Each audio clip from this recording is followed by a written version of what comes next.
Good morning, dear friends. No sound. Second try. Good morning, dear friends. Loud and clear. Important to turn on that little button. Well, good morning to those of you joining us on Facebook and YouTube. I hope the channel will hold today. We're on Wi-Fi still. I'm going to ask you to please remember Hadley. Would you mute yourself, please? Francine, if you would too. Or I can hear now. All right. Great. Well, it's the 10th of June, 2020. I'm Robert Beatty, and I'm magically appearing on your screens through the capacity of Zoom. Hang on here, muting. I'm in eastern Beaverton, suburb of Portland, Oregon. And this is an offering of the Portland Insight Meditation Community. You can find a great deal out about PIMC and about meditation and the spiritual life at portlandinsight.org. It's an incredibly rich trove of information there. Lots of guided meditations, mystical poetry, and the doorway to the teachings of all the other PIMC teachers, including Jim Dalton, who's here with us this morning. Another day of reading from The First Free Women, Poems of Early Buddhist Nuns, Maddie Weingast.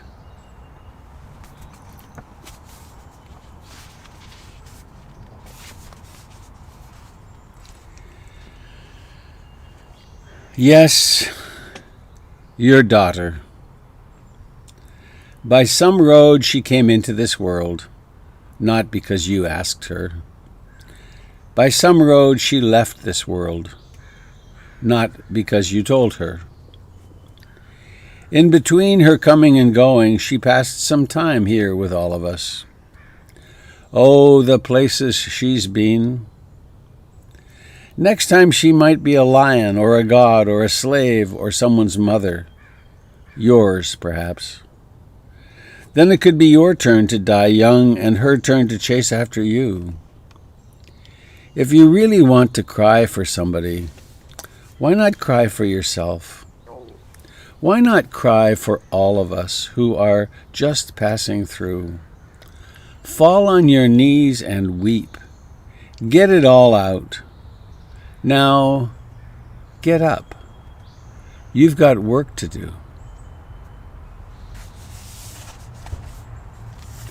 Yes, your daughter. By some road she came into this world not because you asked her. By some road she left this world not because you told her. In between her coming and going, she passed some time here with all of us. Oh, the places she's been. Next time she might be a lion or a god or a slave or someone's mother. Yours, perhaps. Then it could be your turn to die young and her turn to chase after you. If you really want to cry for somebody, why not cry for yourself? Why not cry for all of us who are all just passing through? Fall on your knees and weep. Get it all out. Now get up.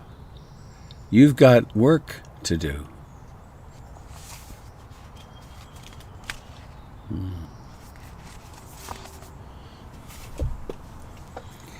In this world of absolute impermanence, change, contingency.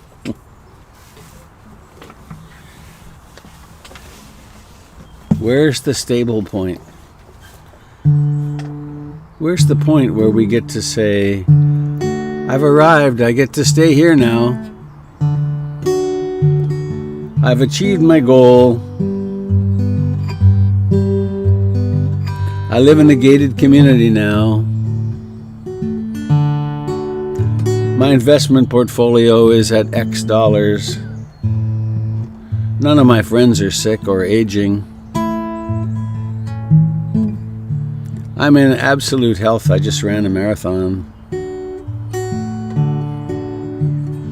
Or I just managed to make it to step into the shower still.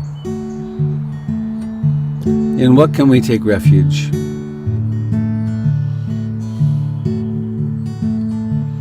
I take refuge in the Buddha, the one who shows me the way in this life. Namo Buddhaya, Namo Buddhaya, Namo Buddhaya.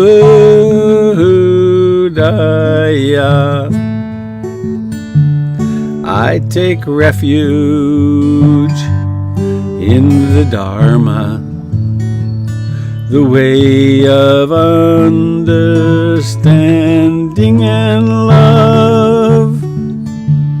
Namo Dharmaya, Namo Dharmaya, Namo Dharmaya.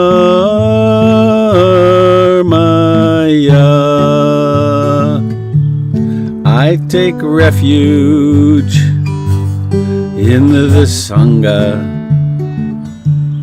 the community of mindful harmony. Namo Sangaya, Namo Sangaya, Namo Sangaya.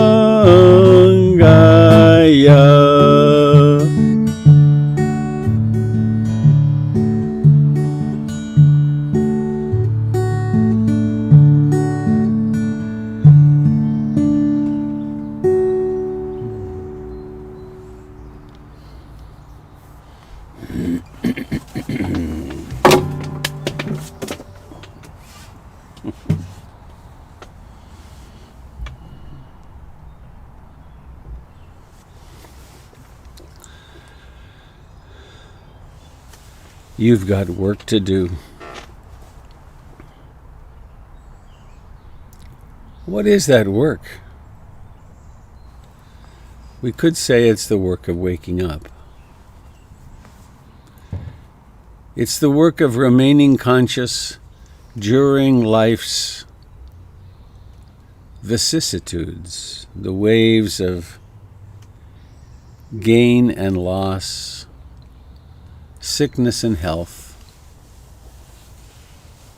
fame and disrepute, success and failure, beginnings and endings.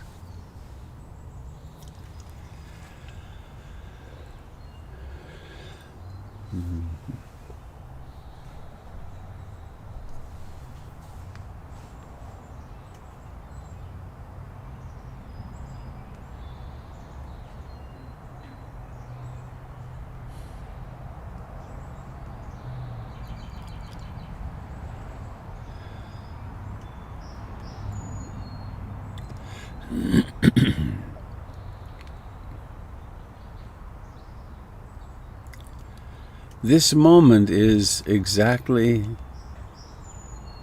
as it is. The body sits here and it breathes.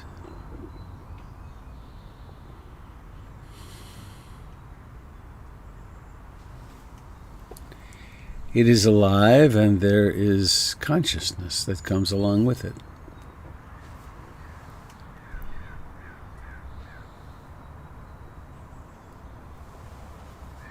What shall we do with that consciousness?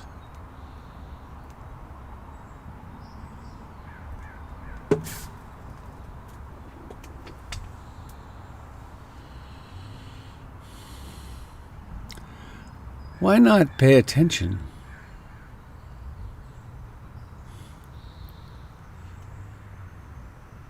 Why not be awake, not only from sleep, but from drifting and dreaming, from worrying and planning? Why not actually embrace fully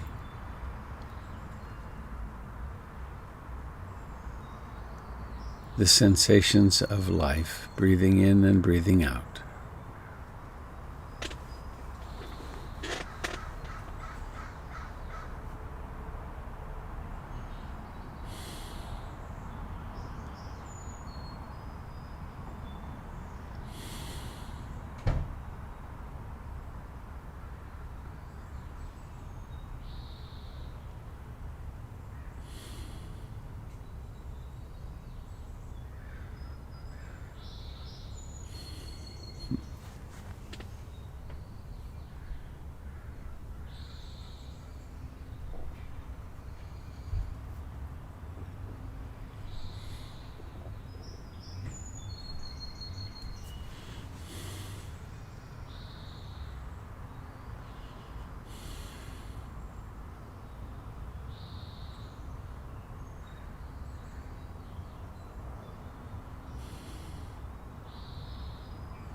What is the nature of this mind this morning? What visitors are there?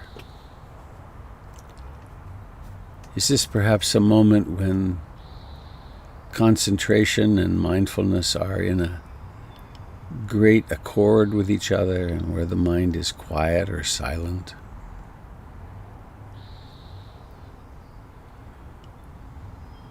And is the great pleasure of that flooding through you? Or is it a mind which is wandering, thinking, planning, still somewhat asleep?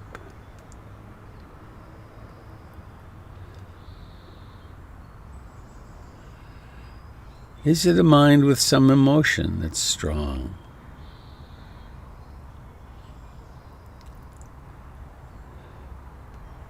If so, see if you can name the emotion. See where it exists in the body.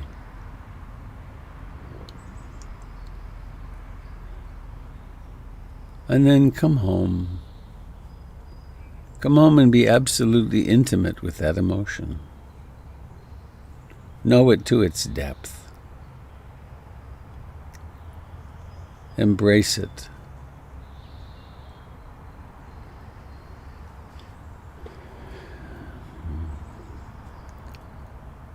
If there are thoughts, wandering minds, be awake in the midst of them. And then when you can, abandon them and come home to the actual beauty of breathing in and breathing out.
There is much to notice in the body.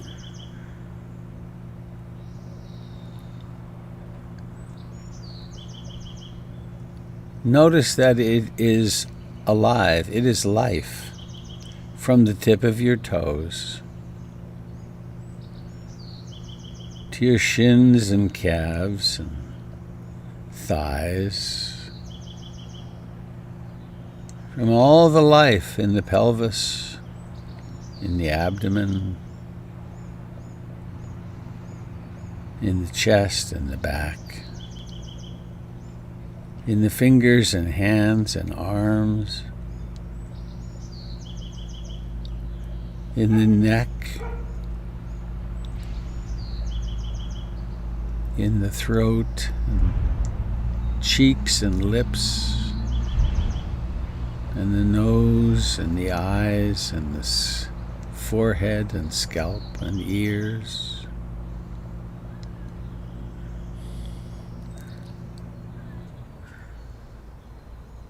Sometimes it's possible to rest in a generalized awareness of the entire body, noticing how breathing occurs very centrally.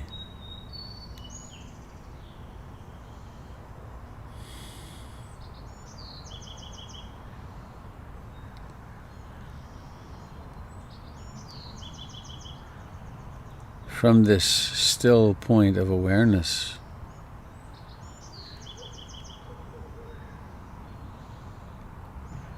notice how sounds arise.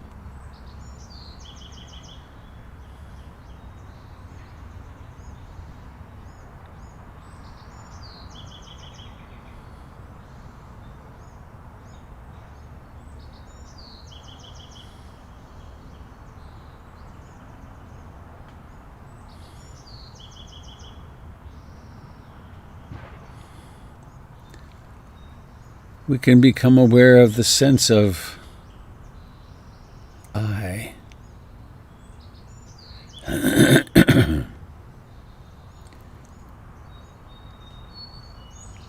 There's that something that believes these thoughts are me, these thoughts are mine.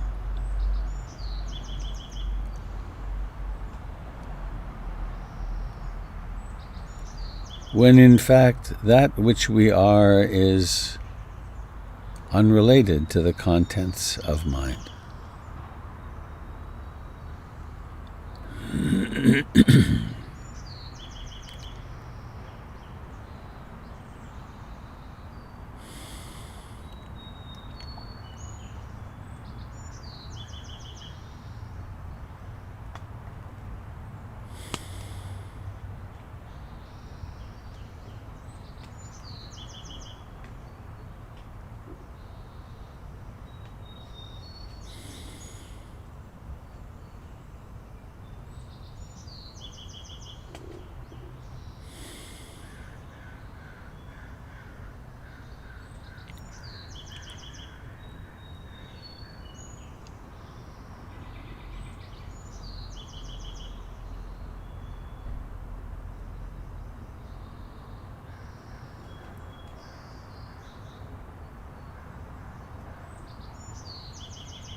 When awareness awakens in the midst of a wandering mind,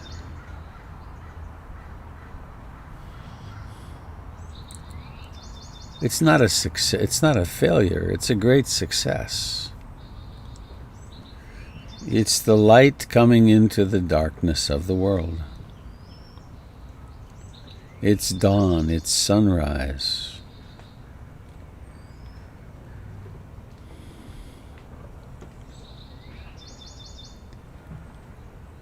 It is the moment in which disidentification from the contents of mind happens. It is the blossoming of freedom.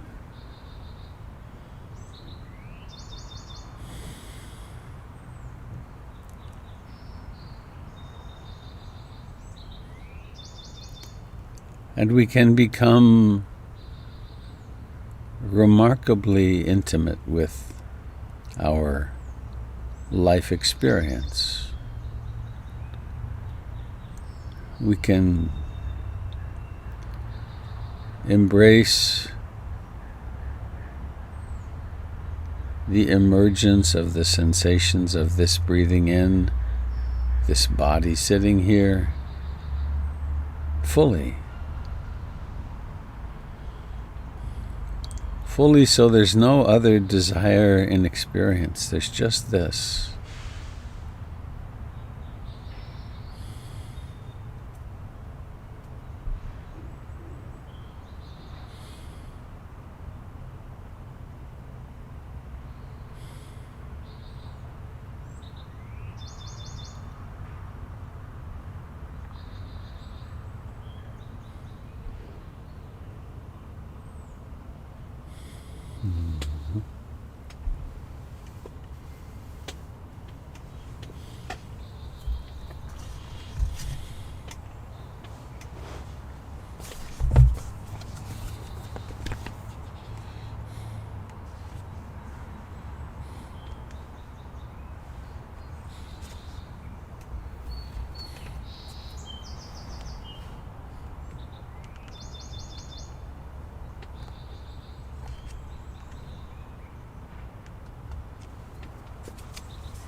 that which we are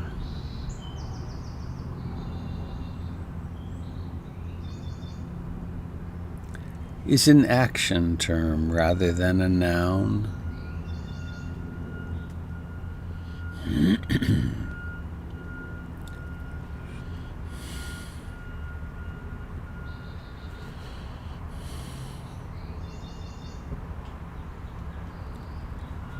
Notice how everything, including awareness itself, is coming into being and then disappearing.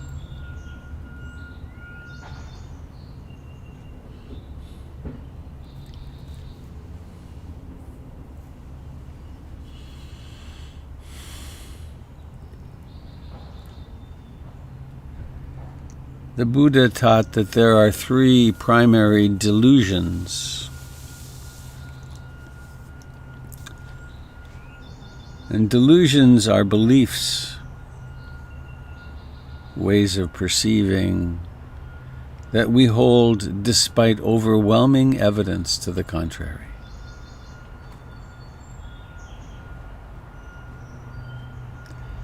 The first of these is the belief in permanence, enduringness.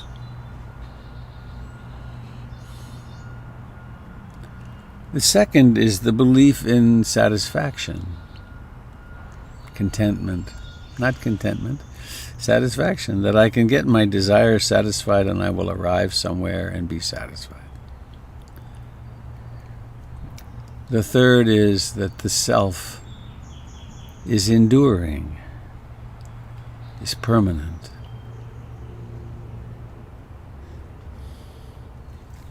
These delusions blind us.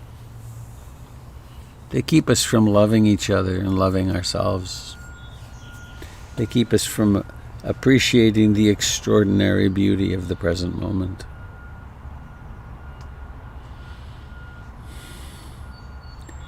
And so in our meditation, we're not just calming down, though that's wonderful to calm down, to reduce the stress level in the body, to establish normal bodily function.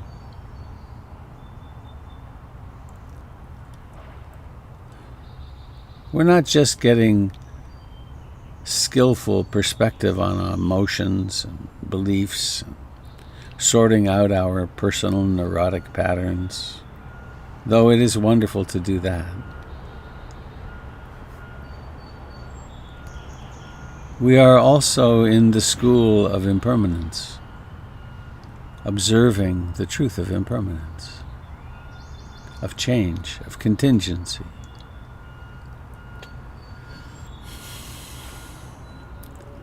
Sounds come and go. Thoughts come and go.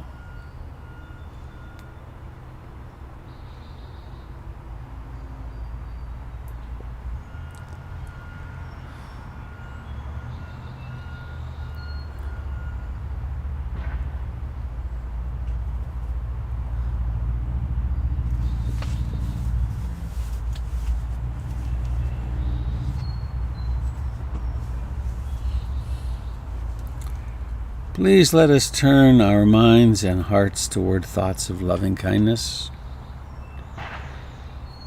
What if it's true that you too are utterly impermanent? Would that not lead to great love?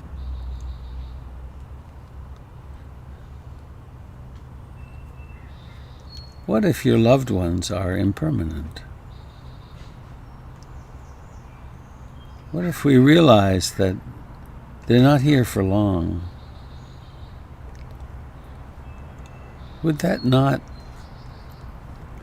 lead to cherishing?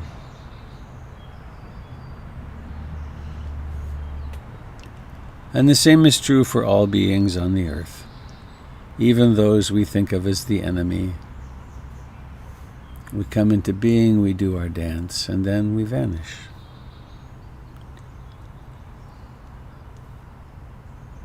How is it that you would convert that realization into love and compassion. You have your own way.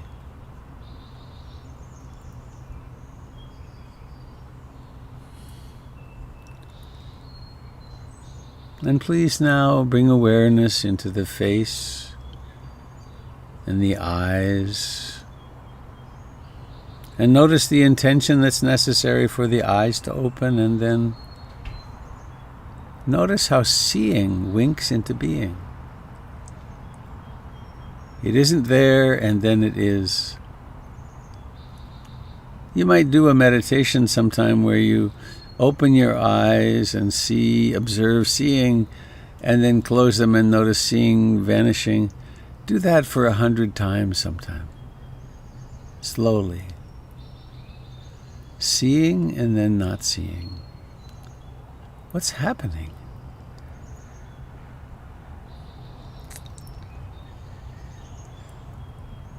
Another poem. Tony Tacone. It's called The Time of Our Lives. This then is what we're given. 10 or 20,000 days wherein we watch a billion leaves, born and blush, fall, turn to earth, to silt, to ash, so soft it will not bear a name. From this black dust we make our things, clothes, shelter, jewelry, fiction, stories in which we seek conclusion, our highest and most dangerous invention. For this culling of days, this harvest of dust, gathers meaning only by our watching, our being, our sensation of what is forever being given, that our bodies are really only leaves seeking light, loved at last by the wind. This then is what we're given, 10 or 20,000 days wherein we watch a billion leaves born, then blush, fall, turn to earth, to silt, to ash, so soft it will not bear a name. From this black dust we make our things, clothes, shelter, jewelry, fiction, stories in which we seek conclusion, our highest and most dangerous invention. For this culling of days, this harvest of dust, gathers meaning only by our watching, our being, our sensation of what is forever being given, that our bodies are really only leaves seeking light, loved at last by the wind.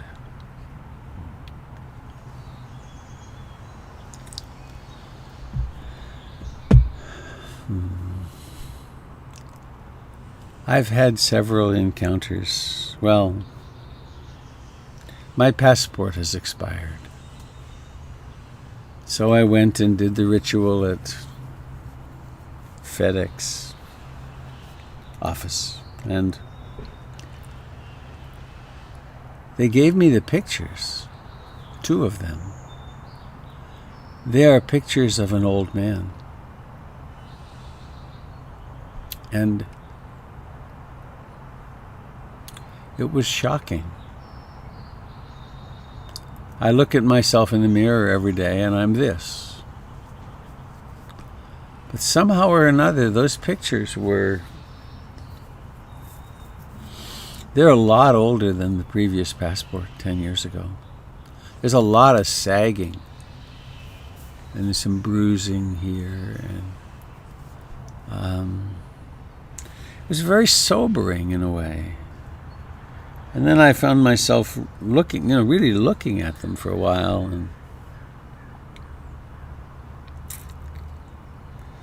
And I've heard here on our broadcast and a couple of other places the stories of people with loved ones sick or dying, or relationships, accepting the fact that some relationships are just, they never heal. We don't get to do that. We do get to heal ourselves and accept, but. And then I thought of the very famous teaching from the Buddha.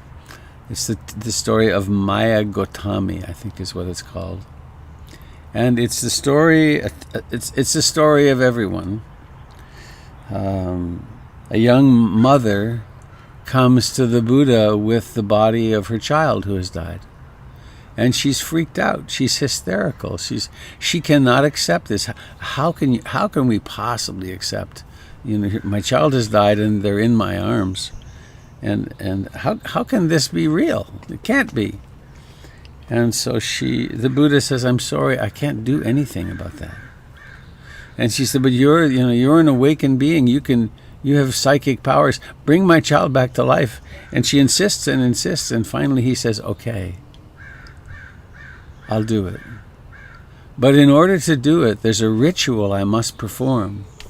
And in order to perform that ritual, I must have one mustard seed from a house that is known, from a home that is known no death. And so she gets excited and she runs off and she goes to the village or the city or the metropolis, and she starts going from door to door, asking, and imagine what it would be like. Here's this hysterical woman, perhaps with the body of her child, saying, I need a mustard seed, and I have to get it from a family that's known no death. And then at each door, that was in a time when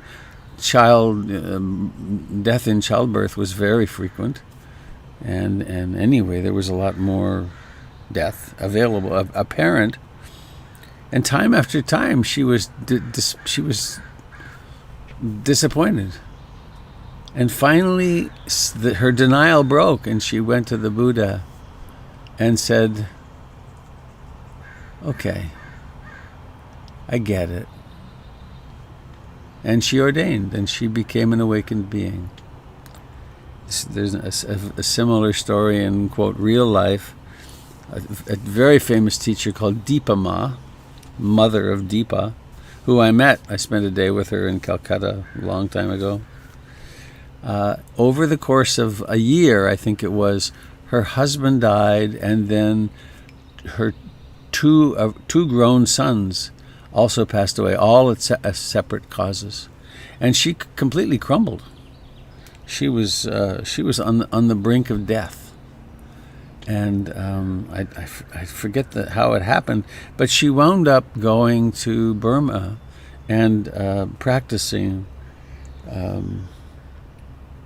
deeply. And she came back a couple of years later, as one of the most prominent teachers of her time, an incredibly loving and joyful person. That she turned that lesson of extraordinary loss into motivation for practice. So she took refuge. And we've all had plenty of losses, small, large, frequent. And when I looked in the mirror, there was some loss. And when I looked at those pictures, something is disappearing here. What's here is still highly functional, though my fingers are numb right now from carpal tunnel syndrome. It comes and goes all day. So the great truth of anicca and our meditation practice brings us nose to nose with it, because it's happening in every second. And to develop a mind which is calm and clear enough to actually perceive it is what sets us free.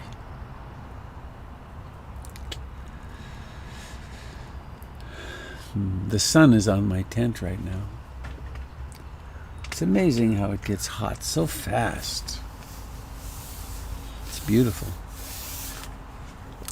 So, I guess I have just one announcement, a frequent reminder. If you look on the chat, you will see a link which will take you to the payment page, the donation page, the page where the joy of giving can be practiced in order to support the Portland Insight Meditation community. And I invite you to feel inside, is this really helping you? Is this, as it does for so many of us, is this really transforming your life? Then why would you not help others have this opportunity? through supporting that amazing center.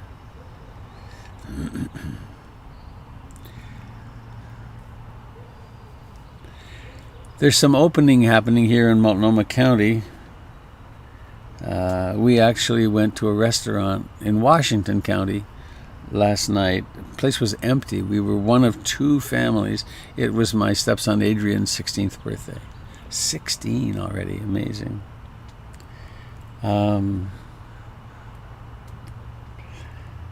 But we're not anywhere near the brink. We're not near the brink at all of opening PIMC. So we'll be here online, and there's so much more happening online from PIMC. I invite you to go look at that. Jim on Monday nights and Gary on Tuesday and so on.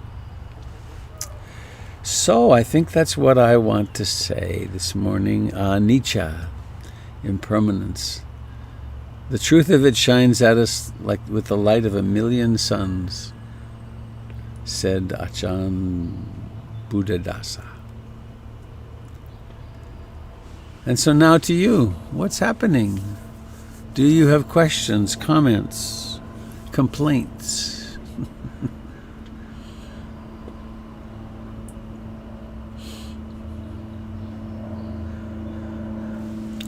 The freedom of impermanence.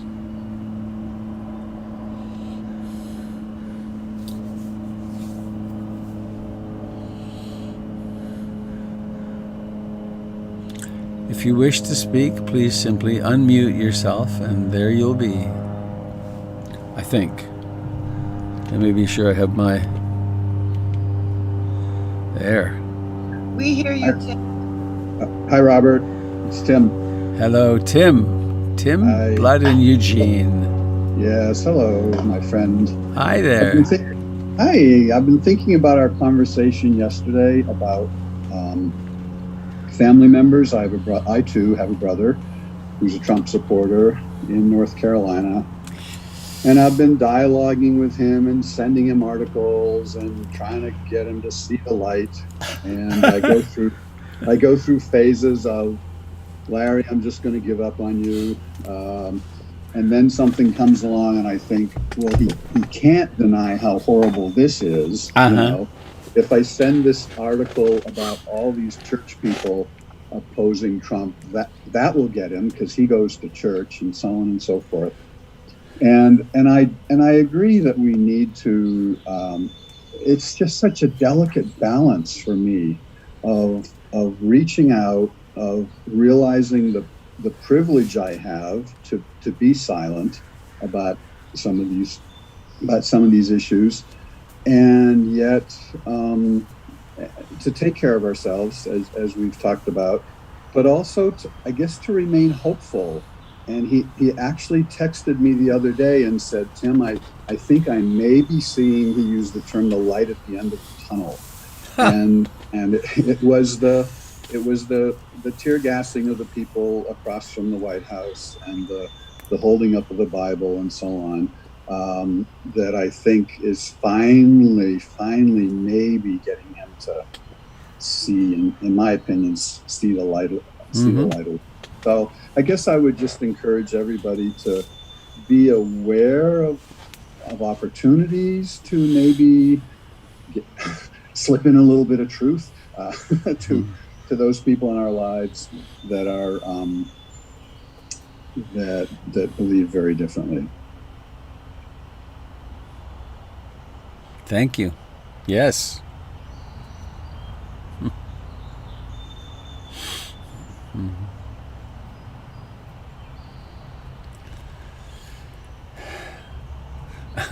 I guess the key is to not be attached to results, to let it be an act of love, actually. Yeah, and it's actually occurred to me to share with him how the distance I feel like this is creating between us and between a cousin and me, who's also a Trump supporter. And I just try to hold back on that because I try to see the love and not focus on the differences. Though I thought where you were going with that, which might be, I mean, it's always totally different in every relationship, but I have a relationship in which I speak about the sadness it creates in me that we're not able to meet, and because of these ideas, there's a chasm there, and I've spoken of that. And it's you've taught so much about loss and about change, and I just realized that I don't have the same kind of close relationship I had with him back when we were debating, Clinton versus Obama versus that type of thing. It's the stakes have gotten so much higher now, in my opinion. Yeah, It's gotten so much more serious. Yeah. Do you know that a lovely woman just sneaked into the room beside you? Oh, hi, Janet. How nice. Lovely to see you guys together. We are so enjoying these mornings, and I don't usually get up this early, Uh-oh. except maybe on retreat with you at Brighton Bush or something. I see. Thank you. Well, Thank you I'm glad to see you. It's very sweet. Yeah, thank you, It's Robert. been, what is it, 30 years at least we've known each other, maybe more. Stephen Levine at Brighton Bush in the early 80s. Yeah, those And were the Luke was days. Luke was a babe in arms. Yeah. He cried out, and Stephen said, bundle of dukkha. Right, right. Yeah. Thanks, buddy. Mm.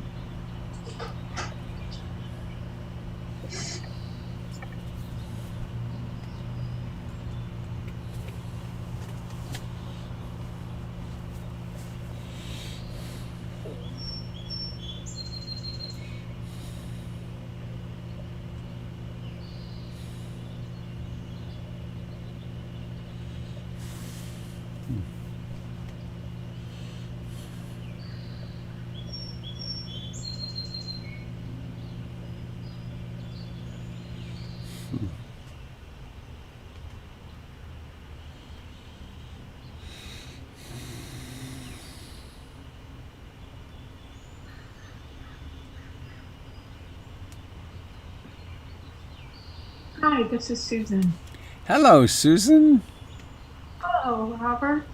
So I've never really introduced myself. I haven't talked very much. This is Dennis, and we live up in Skagit Valley. It's a hotbed of Dharma people. It's amazing. Oh, it is. Oh, it is. Yeah, a lot of really wonderful people, and it's always so much fun to scroll through and see our pals in the morning. Huh. I thought I would share something that my wandering mind brought to me this morning during meditation. I had the image of, in movies like about World War II or the Great Depression, there's an iconic image of families gathered around the radio. Yeah. And maybe Churchill or Roosevelt or something, but it's not so much that. It's, when you watch the movie, at least for me, I get that feeling of there's great distress in the world, but people are holding on to one another while they sit in the radio, listening to the radio. And I thought, oh, we have this together every morning. Yeah. That's very touching. Yeah. Yeah. We gather around the campfire of the Dharma. Exactly. Yeah. Holding on together while the uncertainty unfolds in front of us. Right. Yeah. Thank you. Lovely image.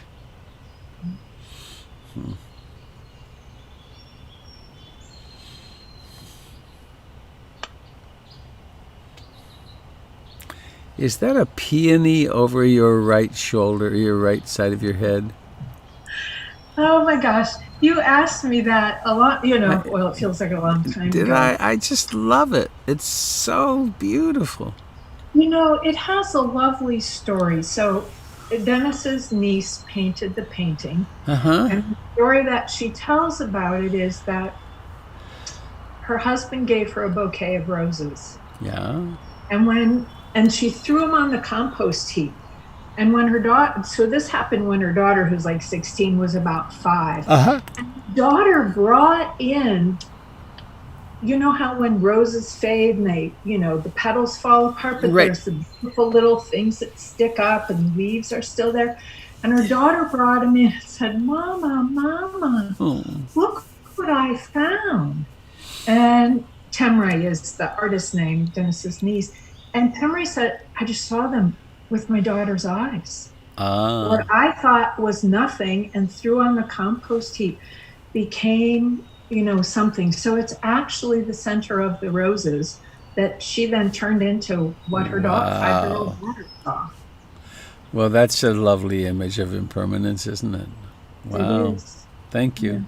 I love, we always do a pumpkin, for Halloween, and it's a bone of contention between Jennifer and me because it's out on our concrete porch, and I always want to keep it there until it really collapses, and watch it do this. It's like a reflection on death. So we do it, can we throw it away now? I said, well, no, it's just really getting ripe. Yes. Oh, I see. Very familiar. Yeah. I see. I don't wish to stir anything up or anything. Okay, good. That happened about so many things. Yeah. That's funny. Thank you. You're welcome. Thanks for asking. Mm-hmm.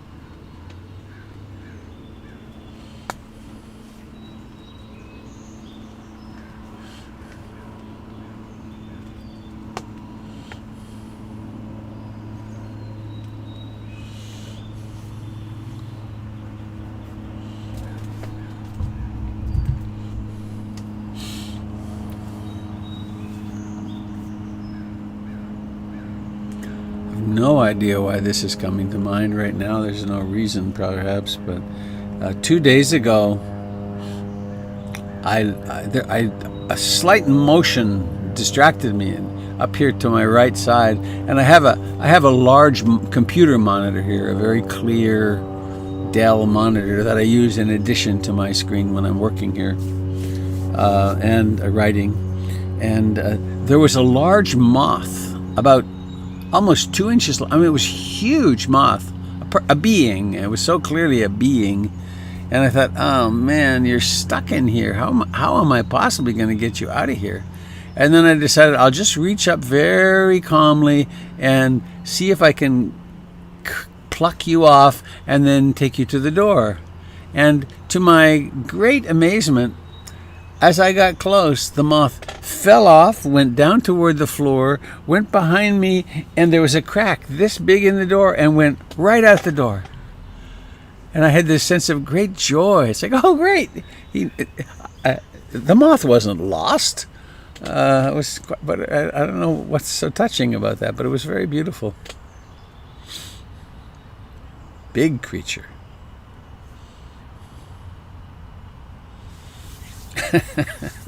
You know the most scary sound in the world? When you're around mosquitoes and they sound like this: flap, flap, flap. All right, 3rd grade Robert here.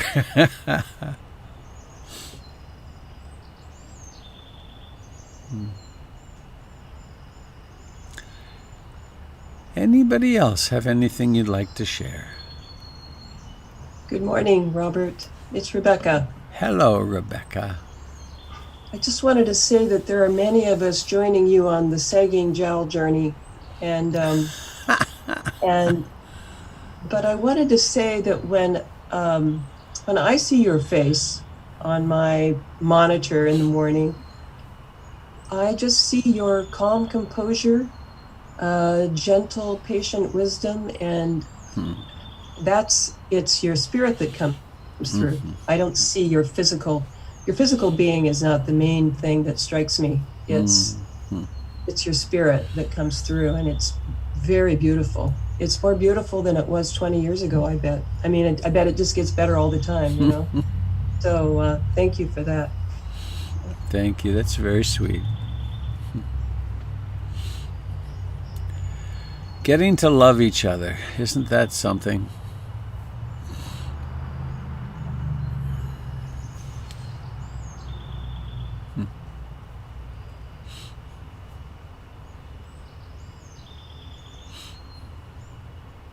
Robert, this is Had. I had. Hi. I want to dovetail on your opening request for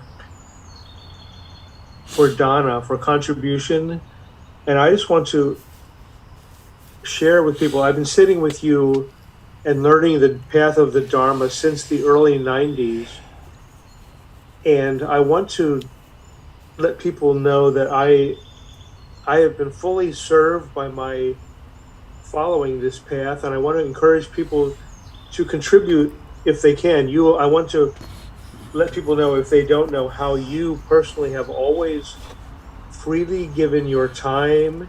And when I remember when expenses weren't working for Portland Insight Meditation, that extra money would come from your retreat earnings that you have always given fully to embodying and fulfilling this path. And it's just blossoming beautifully, and it lives like that for each of us on the path that have found it. And I want to encourage people to give as much as they can, because I know there are a lot of unseen expenses in maintaining that physical building on Duke Street, and all that it takes for you to be present before us and healthy and well and thriving. And Thanks, say Had. that. Thank you. You're welcome.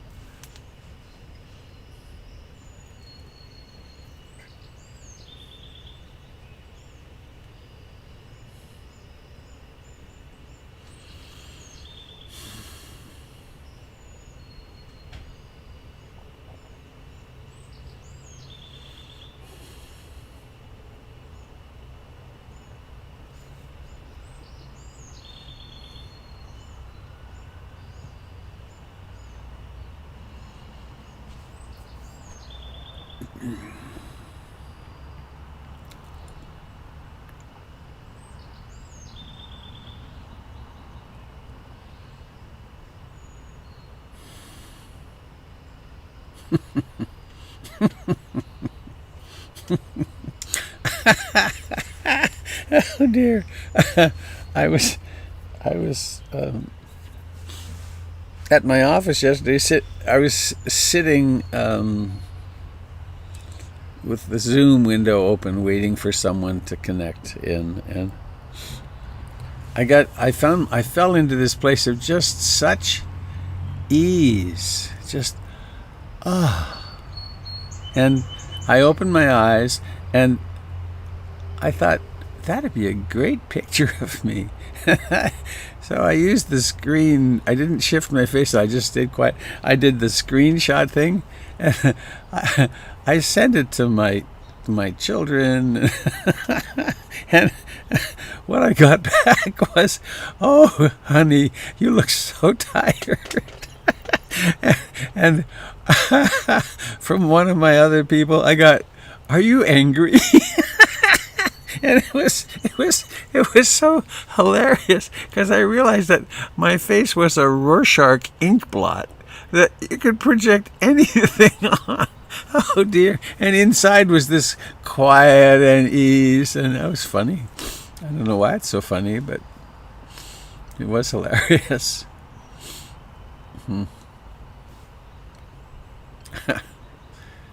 Laughter feels good.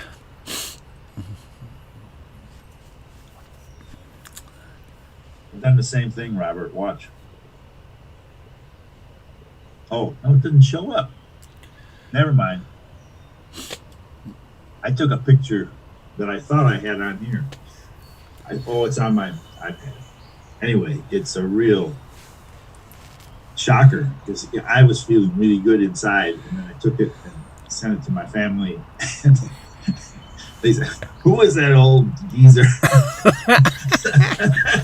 Right. Maybe that speaks to Rebecca's point that who we're seen as isn't the physical thing, or it can be, I guess.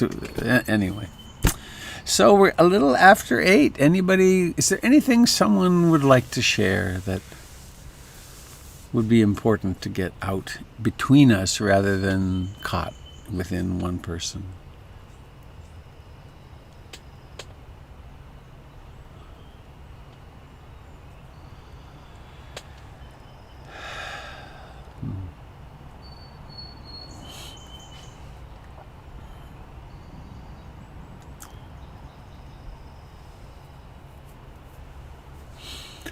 Well, I hope you have a most wonderful day. We have our plans, but we have no idea what will happen today. So as things magically arise, pleasant and unpleasant, please let's keep in mind the magic of their appearance. The Tibetans speak about life being a magical display in consciousness. At the 6 sense stores, there's this one moment after another, things are presenting themselves and then disappearing. So I saw Stephanie. Hi, Stephanie. You want to sing?